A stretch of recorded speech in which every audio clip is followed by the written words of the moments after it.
Welcome back to Raptors Today. Paul Jones alongside Ashley Docking, Eric Smith. The baby Raptors, 905, keep moving along as well. Big win for them recently. Let's hear from Matt Cullen and Warren Ward. All right, thanks very much. The Raptors 905 took a 11-point deficit at halftime, Warren, and said, we're throwing that out the window and cruised to a 14-point win over the Detroit Pistons affiliate, the Motor City Cruise today. A career game for multiple Raptors 905 today, including Daryl Morcell, first ever double-double as a pro, and Omari Moore, a career-high 29 points. Big performances in the comeback here. Definitely, and I think Marquise Noel set the tone for both of these guys, but after he was limited with his minute restriction, these two guys stepped up tremendously. Omari Moore able to drive to the basket, look for his shot, also find his teammates, and made great decisions. Daryl Morcell has had some turnover issues in this game, none whatsoever.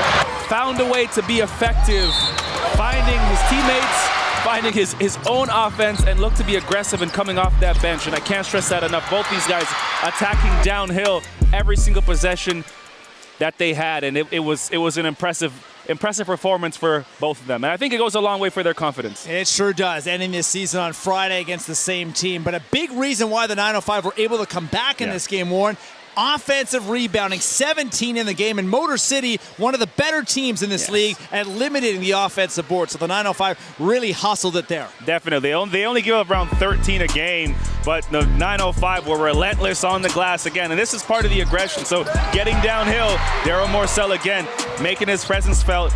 Xavier Simpson's not doing a good job boxing out. Again, Miles Burns here just out-hustling everybody in transition, getting that ball off of a miss, and then McCord Maker with a nasty flush here. Great move on the post, and then getting that ball back and letting you know about it. So that just goes to show those are three really good examples of what the 905 did in that second half. Took Motor City completely out of what they wanted to do because they like to get up and run, but you can only run once you have the basketball. 905 were just keeping the basketball alive. Dallaire especially keeping the ball alive, and 905 were able to secure it and get another possession. Jaden Dallaire, another member on this team with a career day, 16 points. You mentioned Marquise Noel setting the tone, 16 minutes in the first half on a minutes restriction. Career days for everybody.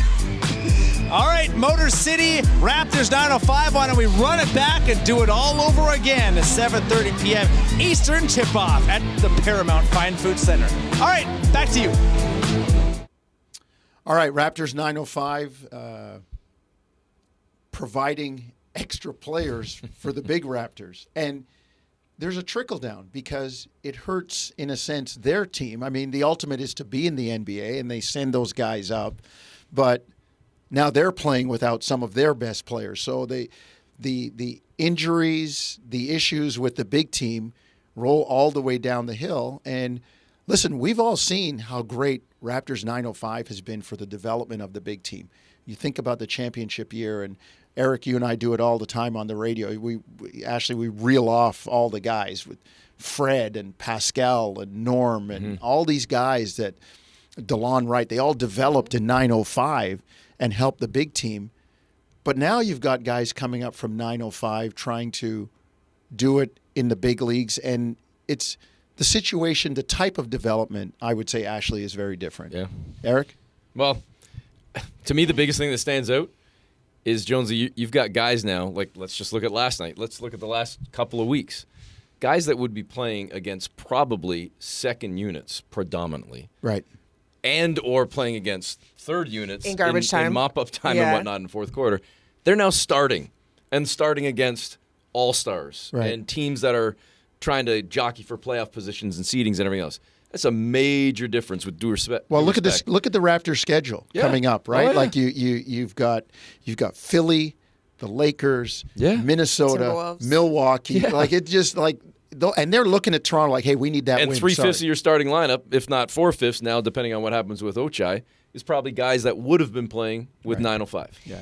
The thing with this, though, is so 905 traditionally, with all the guys that you mentioned, was working as extra reps for the players the Raptors knew were going to be in their lives for a long time, right? So they're sending down Fred, they're sending down Pascal, knowing that they're going to get them back. It's working a little bit opposite and more traditionally this year, where it's like they've stacked their 905 team with players they feel like have potential, and then they're picking and choosing who they want to bring up in moments of need, right? That's more traditional in the sense of what the G League is there for.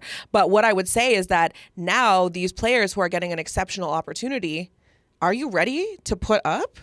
Because this is what you've been clamoring for. And so now it becomes really a gauntlet where, to your point, you're playing against really top level NBA talent on any given night. So what do you got to show for it? And it's a big thing to ask. Yeah, it's a big step. It's a big step, and it makes the evaluation, it skews the evaluation. Because you're looking at, wait a minute, we thought this guy was going to be 905, maybe coming up and playing a little. All of a sudden it's like, yo, you got Jalen Brunson.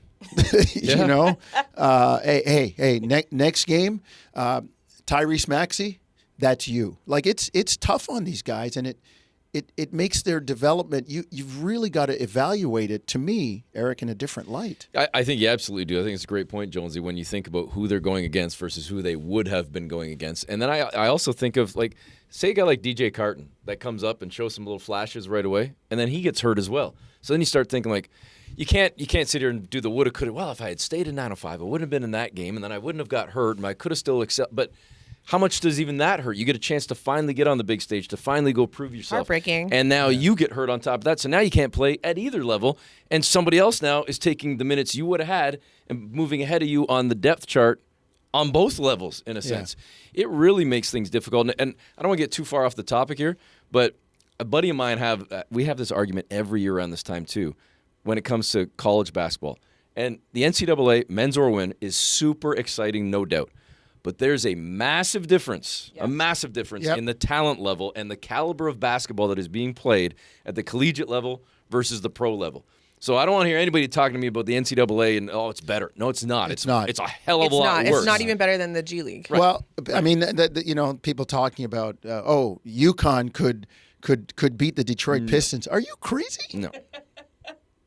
Give your head a shake. No, well, it wasn't me. Eric, I know it was you on your burner Twitter account. Just people that say that. But I still think that if you are management with the Raptors, you need to be looking at these 905 guys and evaluating at the end, them in that I think way. it is a detriment, though. I really do, because I do think that sometimes when you fast track that development, it's not always going to be the best case scenario for these players, because again, they show flashes, but then it's like, can you sustain that? And they probably can't at this point, or else they wouldn't have been playing in the G League in the first place. So I wish them well. We are taking a break. We will be back on Raptors Today just after this. Thanks for watching the Toronto Raptors YouTube channel. Check out our latest video and subscribe for more. Denied. Lead pass. Here's McDaniels. In a crowd. Wide open three.